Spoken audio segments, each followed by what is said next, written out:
મેરિંગો seems hospital દ્વારા મેદસ્વીતા અને metabolic disorder સામે લડત આપવા માટે અત્યંત આધુનિક ઓબેસિટી એન્ડ વેલનેસ સેન્ટર શરૂ કરાયું. મેરિંગો સિમ્સ હોસ્પિટલ દ્વારા મેદસ્વીતા, ડાયાબિટીસ અને મેટાબોલિક ડિસઓર્ડર જેવા રોગ ધરાવતી વ્યક્તિઓ માટે વિશેષ સારવાર અને સંભાળ પૂરી પાડવા માટે સમર્પિત એક અદ્યતન સુવિધા સાથેનું ઓબેસિટી એન્ડ વેલનેસ સેન્ટર શરૂ કરવામાં આવ્યું છે. આ અદ્યતન સારવાર કેન્દ્ર ગુજરાતમાં મેદસ્વીતાના ગંભીર સ્વાસ્થ્ય પડકારો સામે સામનો કરવા માટે એક મદદરૂપ થઈ શકશે. મેદસ્વીતા અને સુખાકારી માટેના કેન્દ્ર પર અત્યંત અનુભવી નિષ્ણાતોની ટીમ દ્વારા માર્ગદર્શન આપવામાં આવશે. આજે અમદાવાદમાં અમે મેરિંગો સિમ્સ હોસ્પિટલમાં ઓબેસિટી અને વેલનેસ સેન્ટરનું ઇનોગ્રેશન કર્યું છે. આ સેન્ટર અમારી પાસે કમ્પ્લીટલી ટીમ અવેલેબલ છે.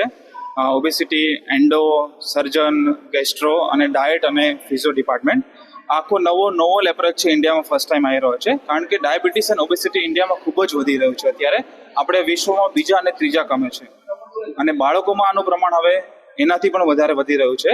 સો આપણા દેશના લોકોની હેલ્થ વધારે સારી રહે, એમને ડાયાબિટીસ, ઓબેસિટી ના થાય, એમના કોમ્પ્લિકેશન્સનો રિવર્સલ થાય, એના માટે આ સ્પેશિયલાઇઝ સેન્ટર ચાલુ કર્યું છે, જે ગુજરાત, રાજસ્થાન અને મધ્યપ્રદેશના બધા જ લોકોને ખૂબ જ સારી સર્વિસીસ પ્રોવાઈડ કરશે. અને ખાસ કરીને અત્યાર સુધી આપણે વજન ઉતારવા માટેની દવાઓ લેવા માટે અમેરિકા અને યુરોપ જવું પડતું હતું, પણ આ નવી એડવાન્સ દવાઓ ખૂબ જ ઇફેક્ટિવ છે. 6 મહિનામાં 25 થી 30 કિલો વેઇટ લોસ આરામથી કરી શકે છે. તો આ નવી દવાઓ ટેબ્લેટ ફોર્મમાં છે, ઇન્જેક્ટેબલ ફોર્મમાં પણ છે. એ બધી જ આપણે અહીંયા અવેલેબલ છે, જે ઇન્ડિયન ગવર્મેન્ટ, US FDA એટલે અમેરિકન ગવર્મેન્ટ અને યુરોપ એસોસિએશન બધા વડે એપ્રુવડ છે, જે યુઝ કરે છે. એનાથી બહુ જ સારું રિઝલ્ટ છે. તો જે પણ લોકોનું વજન વધારે હોય, ડાયાબિટીસ હોય, ફેટી લીવર હોય, આ 3 વસ્તુમાંથી કોઈ પણ એક વસ્તુ હોય તો સિમ્સની અચૂક મુલાકાત લો. એનું તમને 100% નિદાન, સારવાર અને કોમ્પ્લિકેશન્સનું પ્રિવેન્શન મળશે. આ સેન્ટરના ડૉક્ટરની ટીમમાં ડૉક્ટર વિવેક પટેલ, ડૉક્ટર રિકિન એમ શાહ, ડૉક્ટર અભિલાષા ચોકસી અને કન્સલ્ટન્ટ ગેસ્ટ્રોલોજિસ્ટ તરીકે ડૉક્ટર ભાવેશ ઠક્કર તેમજ ડૉક્ટર રાજીવ કુમાર બંસલ, ડૉક્ટર નિલ્લેનો સમાવેશ થાય છે. આ મલ્ટી ડિસિપ્લિનરી ટીમ સર્વગ્રાહી સંભાળ માટે સમર્પિત છે.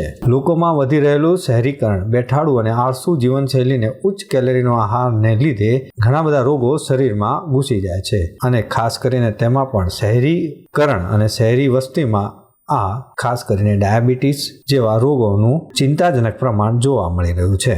અમારો એમ છે કે એક કોમ્પ્રિહેન્સિવ ટ્રીટમેન્ટ પ્લાન જે લોકોને ઓબેસિટી હોય એમને આપીએ.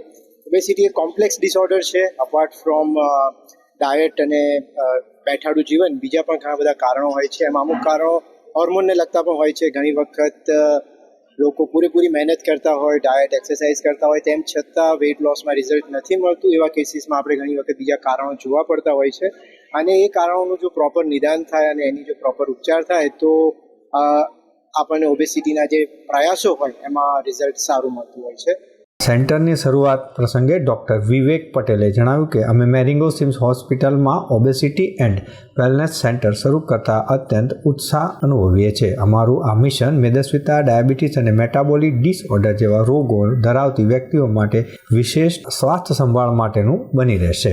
સિમ્સના પ્રાદેશિક નિયામક ગૌરવ રેખીએ જણાવ્યું કે મેદસ્વીતા સાથે સંકળાયેલી સ્વાસ્થ્ય સમસ્યાઓ વધી રહી છે અને તેમનો સામનો કરવા માટે અમે સેવા અને સમર્પણ સાથે મેદસ્વીતા અને સુખાકારી કેન્દ્રની સ્થાપના કરી છે. અમારો ધ્યેય વ્યક્તિઓને વ્યાપક અને કરુણાપૂર્ણ સંભાળ પ્રદાન કરવાનો છે. દર્શક મિત્રો, આ હતા અત્યાર સુધીના સમાચારની ખાસ ગતિવિધિ માટે આપની નિહાળતા રહો એસ લાઈવ ન્યૂઝ બુલેટિન. નમસ્કાર.